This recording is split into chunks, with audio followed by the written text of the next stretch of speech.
За сайн байцгаана уу та бүхэнд энэ өдрийн мэндийг хүргэе. За тэгээд энэ удаагийн энэ онлайн сургалтаар над оногцсон хичээл нь хуурамч мэдээлэл гэдэг. За энэ хичээлийн талаар хэдүүлээ ярилцъя гэж бодож байна. За хуурамч мэдээлэл гэдэг зүйл маань ерөнхийдөө сүүлийн үеийн 1-2 жил, за 2-3 жилийн хооронд бол маш их бүүн болж байна. За энийг бид нэр англиар нь fake news гэж хэлдэг. За мэргэжлийн түвшинд бол misinformation, disinformation за янз бүрийн байдлаар хэлэгдэж байгаа. Зүгээр яг сэтгүүлчдийн хувьд бол фейк ньюс гэдэг хэллэгээс аль болох татгалзахыг олон улсын мэргэжлүүд санал болгодог. Яагаад тэгэхээр фейк болон ньюс гэдэг хоёр үг маань нэг дор орох логикийн хувьд бол боломжгүй. Яагаад тэгэхээр ньюс гэдэг бол хуурамч байх боломжгүй. Ууг нь зорилго чиглэлээ хувьч гэсэн. Тэгэхээр ерөнхийдөө монгол хэл дээр ч гэсэн хуурамч мэдээлэл гэдгээр илэрхийлж байна.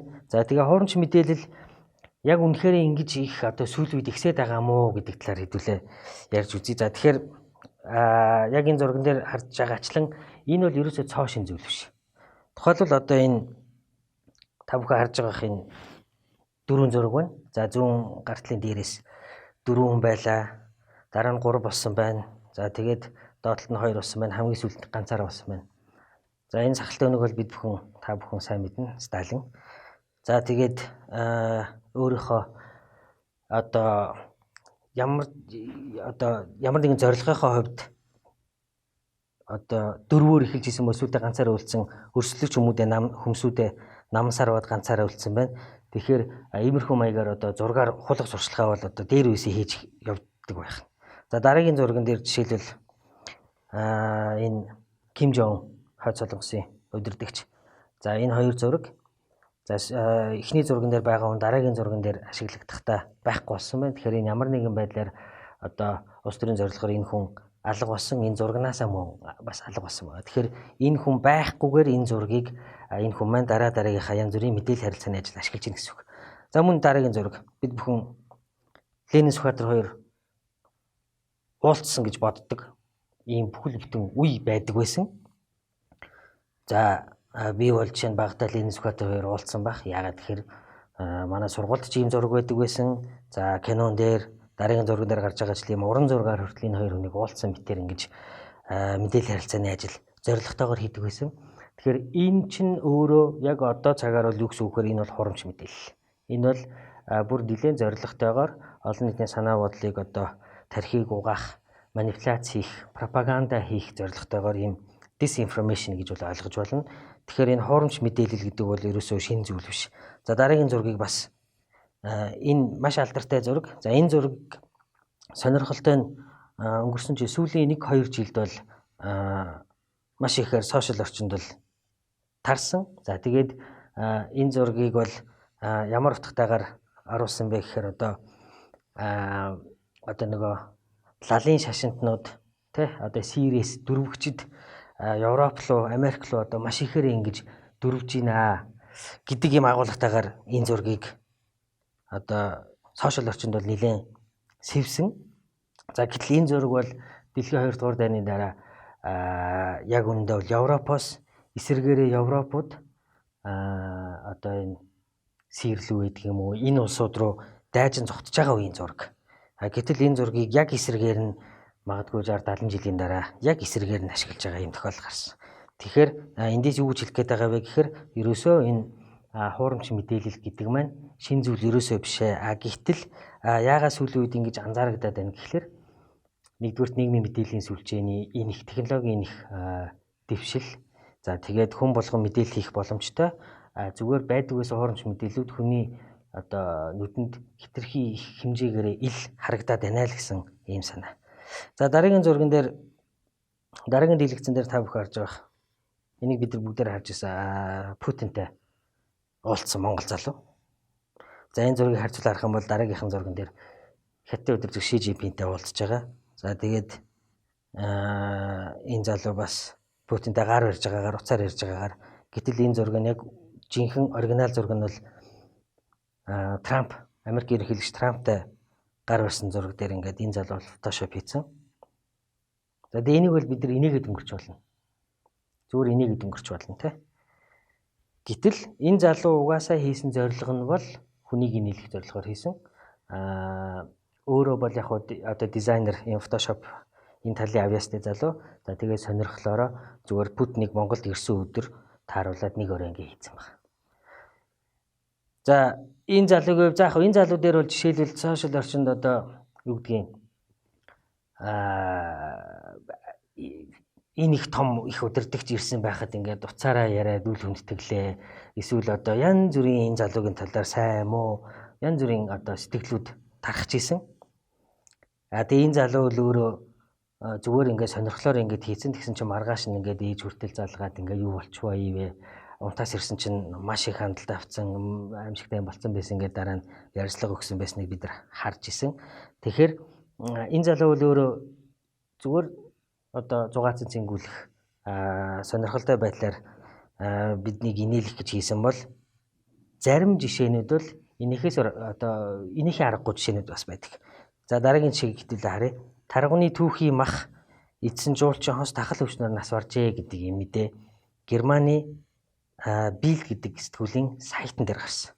За энэ мэдээ маань 19 оны 5 сарын 6-нд гарахдаа Монголд таргуун тахлаар одоо таргуун тахал гэдэг өвчин гараад тэгээ энэ үед нь энэ таргууны түүхий махыг эдсэн жуулчин ингээд амь насаа алдсан, 2 жуулчин амь насаа алдсан гэдэг мэдээ гарсан. Гэтэл энийг нь яг нэгтгэж шалгаад үзэхээр яг манай байгууллага дээр жишээлбэл энэ мэдээг нэгтгэж шалгаж өгөөч гэж ажилчдын холбооноос холбогдсон. За тэгээд энэ мэдээллийг ингээд шалгаад үзэхэд энэ нь бол яг хагас үнэн хагас хуурамч мэдээлэлсэн юу вэ гэхээр ерөнхийдөө бол тахал гарсан үнэн.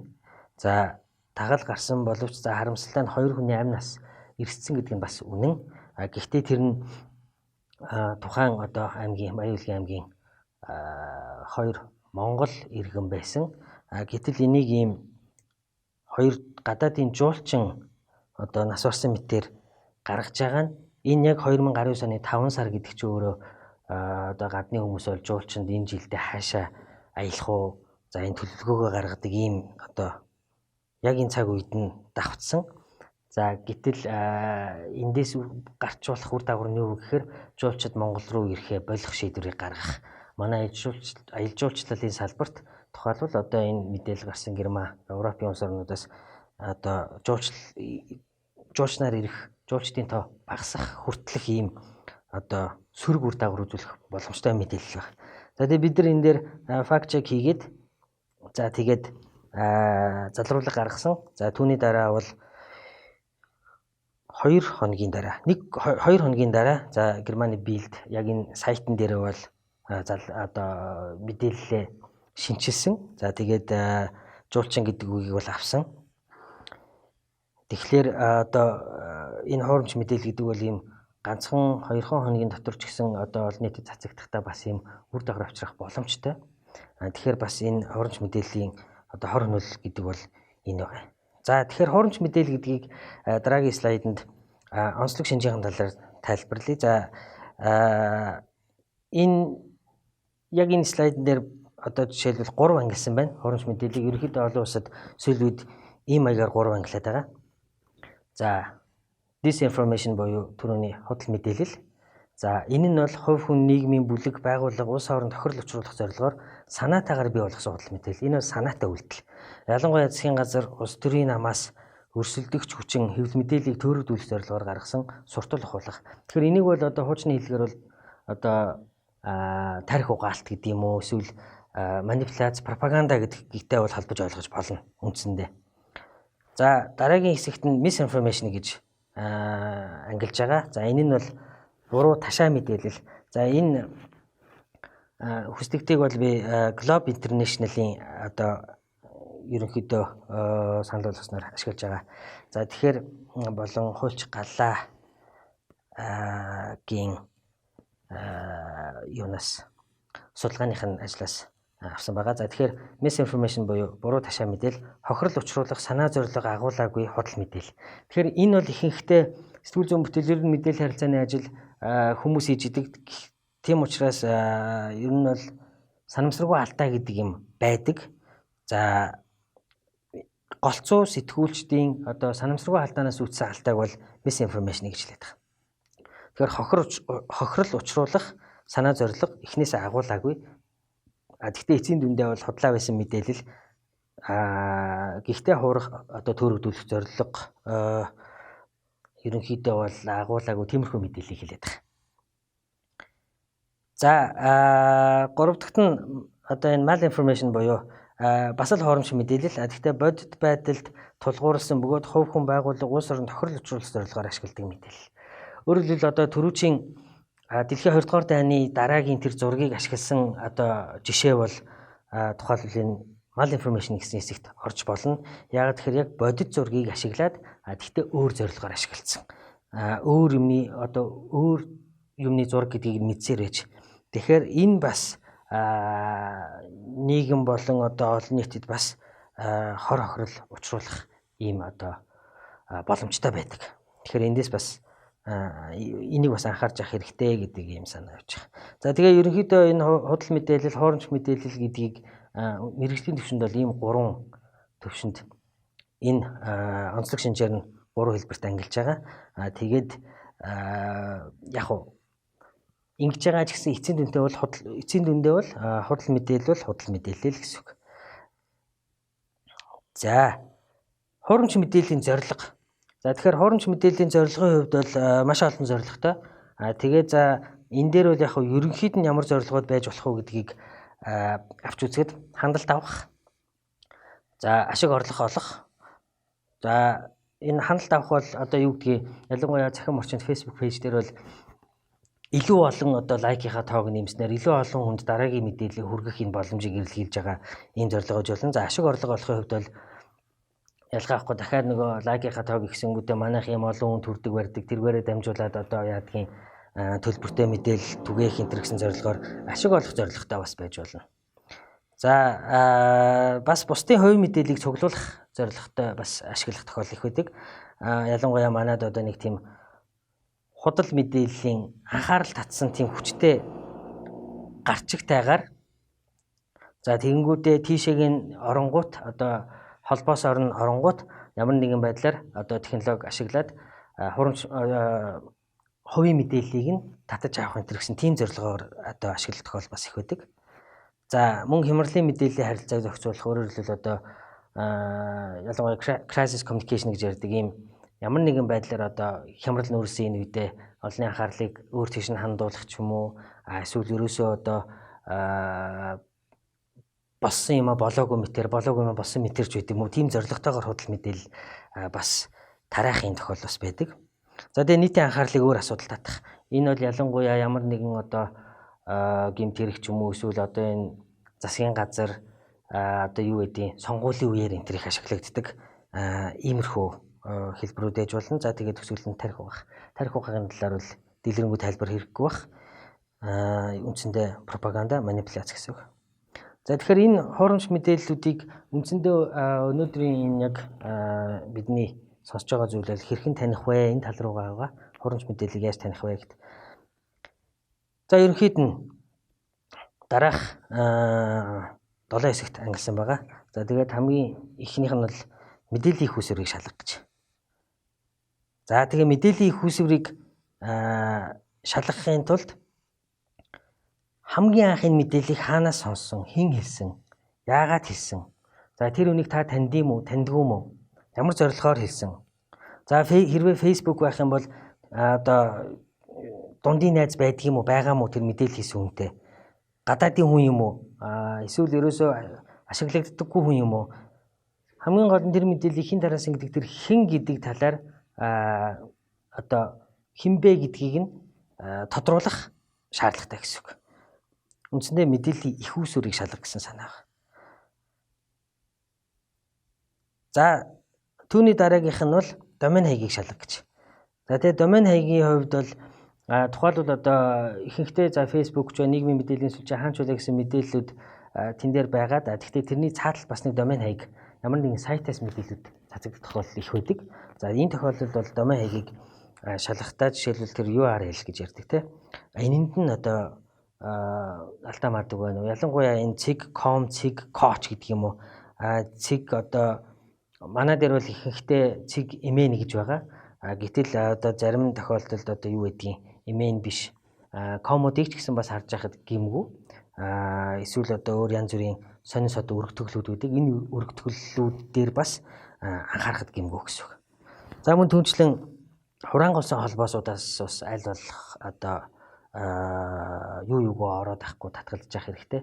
Ялангуяа энэ хураанга улсын холбоосоор нэг гоё анхаарал татсан гарчигтай тэгээд хураанга улсын холбоосоор орсноороо хувийн мэдээллийн алга тохиолдол маш их байдаг. Ялангуяа манайд одоо Facebook руу нөрөөд хүмүүс рүү ингээд мөнгө зээлээч энтергээд өөрийнх нь өмнөөс бичсэн тохиолдлууд маш их гардаг. Хэсэг байгаа л гардаг. Энэ ихэнх нь бол ийм хураанга холбоосоор орсон эсвэл ямар нэгэн тэр нөгөө Facebook дээрх тоглоом тоглох ч юм уу тиймэрхүү маягаар одоо хүний хувь мэдээллийг авах тохиолдол их байдаг. Facebook дээр бол ер нь хэрвээ Facebook дотор орсон байж байгаад дахиад нууц үгийг чинь асууж байвал энэ бол ер нь эргэлзэх хэрэгтэй. Facebook нэг нууц үг оруулсан бол ер нь дахиж асуухгүй. Тэгэхээр хэрвээ дахин асууж байгаа бол энэ бол одоо эргэлзэх шаардлагатай гэсэн үг. За тэгээд домен дээр бас сайтын эзэмшил хариаллыг шалгахад бас гэмгүй. Одоо энэ domain big data эсвэл whois гэдэг юм уу янз бүрийн одоо төлбөргүй одоо доменийг шалгадаг сайтууд байгаа. Нээлттэй мэдээллийг сурвалжаас домений эзэмшил хариаллыг бас шалгахад гэмгүй. За түүний дараа гарчгийг шалгах гэдэг хэсэг бас их чухал. За тэгэхээр гарчиг үндсэндээ мэдээлэл өгч гинөө. Тэгээд ер нь хит уянгын сэтгэл хөдлөсөн эсвэл хит уур хөргөмж гэдэг юм уу ер нь нэг юм сэтгэл хөдлөлийг одоо нэг юм дэврэгсэн иймэрхүү зүйлсийн одоо гарчиг иймэрхүү зүйлсүүд бол хуурамч мэдээлэл байх магадлал шууд өндөрсөд явдаг. За тэгээд одоо клик бай буюу клик өгөөш одоо нэг лайк авах юм клик даруулах зорилгоор бас ийм зүйлсүүд их байдаг. За тэгээд энэ Германы Украины Stop Fake гэдэг энэ яг энэ хуурамч мэдээллийн эсрэг одоо энэ хуурамч мэдээлэлтэй тэмцэж байгаа энэ байгууллагын одоо нэг факт чекерийг хэлсэн үг нэдэг. Үнэн заримдаа уйтгартай харин манипуляц бол үргэлж секси байдаг гэж. Тэгэхээр энэ үгийг бас ер нь санаж хахад гэмгүй гэсэн санаа авч байгаа. За дараагийн хэсэгтээ бид нар мэдээлэл нийтлэгдсэн огноог бас шалгах шаардлагатай болж байгаа. За тухайлбал дараагийн энэ жишээг хэдүүлээ харъя. За жидүүчдтэй тэмцэн гिचгээд морой алга болсон өвгөн өршөөлийн хувь санаачилсан ч явж явах шиг гэдэг тексттэйгэр Twitter орчинд за хуучин сайд Нямдоржийн зурагтай өршөөл үзүүлэх хууль санаачилжээ гэдэг юм явсан байна. За тэгээд мэдээж комментууд дээр нь бол ерөөсөө одоо ингээд энийг хаах чинь одоо ингээд салбарын сайд нь хүртэл одоо энэ жидүүчтэй хамгаалж инерч ингээд нэлээд янз бүрийн явсан. Гэтэл энэ мэдээлэл цацагдсан нь бол 2019 оны 1 сард боловч яг тэр мэдээ рүү н орох юм бол 18 оны 7 сар өөрөөр хэлбэл хагас жилийн өмнөх мэдээ баг. Тэгэхээр хагас жилийн өмнөх мэдээг 6-7 сарын дараа дахиж гаргаж ирээд 6-7 сарын дараах болсон үйл явдалтайгаа нааж ингэж явуулж байгаа. Тэгэхээр энэ бол жишээлбэл уг мэдээлэл нь өөрөө бас бодит мэдээлэл. Гэхдээ өөр цаг хугацаанд өөр зорилгоор өөр үйл явдалтай нааж ашиглаж байгаа нь энэ бас нэг төрлийн төрөний нөгөө хэлдгээр бол mal information орох нэг төрлийн хуурамч мэдээлэл болж байна гэсэн. Тэгэхээр энэ альва мэдээлэл ялангуяа юм сэтгэл хөдлөл одоо ийм уур цаар хүргэсэн эсвэл баярлуулсан юм мэдээллүүдээр энэ хонсоор өдрийг харахад бас гэмгүй. Энэ бол манайд бас нэлээд ажиглагддаг. За дараагийн хэсэг бол их сурвалжийг үнэлэх. За энэ агуулга дотор орсон их сурвалж ерөнхийдөө бол нэг их сурвалжтай мэдээ бол сэтгүүл зүйн бүтээл биш. Нэг их сурвалжтай мэдээ гэдэг бол нэг бол зорилготой, нэг бол зүгээр PR-ын мэдээ гэсэн үг. Тэгэхээр энийг бол сэтгүүл зүйн мэдээ гэж үзэхгүй, энэ бол ерөөсөө сурчлагын одоо материал гэж үзэж болно. За тэгээд мэдээж их сурвалжаа дурдсан байна уу? Манайд бол ерөнхийдөө хэвлэл мэдээллийн зөвлөлөөс гаргасан ёс зүйн зарчим ч гэсэн аль болох одоо их сурвалжаа дуртахыг ирмэлцэнэ гэж байгаа. Зөвхөн шаардлагатай нөгөө их сурвалж нь аюулд орох тохиолдол ч гэдэм үү те энэ 90 сурвалжлах сэтгүүлчдээр яригддаг. Нууц их сурвалжийн тухай бол одоо дуртахгүй байж болох хэдий ч ер нь бол аль болох их сурвалжаа дуртахыг хичээе гэдэг. Тэгэхээр ерөнхийдөө бол шаардлагагүй гэр их сурвалжаа дурдсан нууцлсан байвал энэ бас одоо ямар нэгэн зорилготой мэдээлэл байх боломжтой гэсэн үг болж байгаа. За тэгээ буруутгацсан талын байр суурь байна уу гэдэг бас чухал. Үндсэндээ зөрчилөө маргаантай ялангуяа асуудал дээр хоёр талын аль альныхын дуу хоолой байвж иж энэ нөрөө одоо тэнцвэртэй мэргэжлийн сэтгүүл зүй болдог. Гэтэл аль нэг талыг биш ерөөсөө нэг талаасаа нэг талаа буруутгасараа дуусч байгаа бол энэ бас зоригтой мэдээлэл байх одоо магадлал нь өндөрсөд юмнаа гэсэн үг. За тийм мэдээж тухайн үйл явдал шууд оролцоогүй хөндлөнгийн мэргэжлийн одоо их сурвалж байна уу байхгүй байна уу те гэдгийг бас харахад гэмгүй. За тэгвэл мэргэжлийн их сурвалж дээр бас сүүлийн үед ялангуяа одоо энэ ковид цар тахалтай холбоотойгоор олон улсад одоо энэ fake scientist, fake expert гэдэг ойлголтууд бас яригадаад байгаа сүүлийн үед. Тэгэхээр энэ хуурамч мэргэжилтэн гэдэг имийг бас анхаарах хэрэгтэй. Энэ дээр бас одоо их сурвалжийг энэ таних, ялгах, энэ их сурвалжийг бас нягтлж шалгах гэдэгт бас хамаарагдаад байна гэсэн үг. За төгсгөлд нь үндсэн агуулга хэлбэрт нь анализ хийх. За манайд бол ялангуяа одоо юу гэдгийг зурхаа сонжоо, зөвлөгөө ч юм уу иймэрхүү маягтай мэдээллүүд бол ихэнхдээ олигтой юм байдаггүй. За баримтаар баталгаажуулан одоо нотолсон байна уу? Эсвэл зүгээр л үжил бодол явсараа дуусчихвоо. За тухайлбал одоо үг үсгийн алдаа ихтэй, найруулга зүйн алдаа ихтэй мэргэжлийн сэтгүүлч ажиллаагүй маягтай байвал бас энэ агуулгын хувьд бол бас асуудалтай гэсэн үг те. Энэ талыг бас харахад гэмгүй гэсэн үг. За манай байгууллагын хувьд бол ерөнхийдөө за Германы Deutsche Akademieтэй хамтраад бас fact check CGMN гэдэг сайтыг ажилуулад хөгжүүлээд за үүн дээр болохоор fact check Монголын хөтөлбөртөө бид нар 15 одоо Монгол үйл ажиллагаа явуулж байгаа 15 редакцтай хамтраад хуурамч мэдээллүүдийг нягтрч шалгах ажил хийж байгаа. За тухайлбал одоо энэ дараагийн жишээн дээр Сэлэнг аймгийн Мандас суманд орших Хатын хайрхан гэдэг ийм зураг сошиал орчинд бол нэлээд хүчтэй явсан.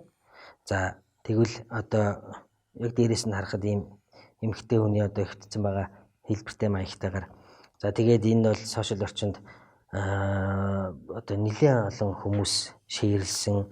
За тэгээд Сэлэнгийнхэн маань бас их нэлээд цус нь хөрж баярлсан. За тэгээд энэ мэдээллийг нягтлж шалгахад ерөөсөө айгүй ингийн эхний ээлжин зүгээр энэ зургийг Google дээрх бид нар хамгийн их ашигладаг Google дээр зүгээр зургийг нь ингээл оруулаад хайхад үзэхэд доотлолт нь ижил төсөөтэй зургууд болон энэ зураг гараад ирж байгаа. Тэгэнгүүт энэ зургийн одоо энэ автор нь зохиогч нь гараад ирж байгаа. За тэгээд тэр зохиогчоор нь хайгаад үзэх юм бол энэ хүн өөрөө Facebook дээр энэ зургийг оруулсан.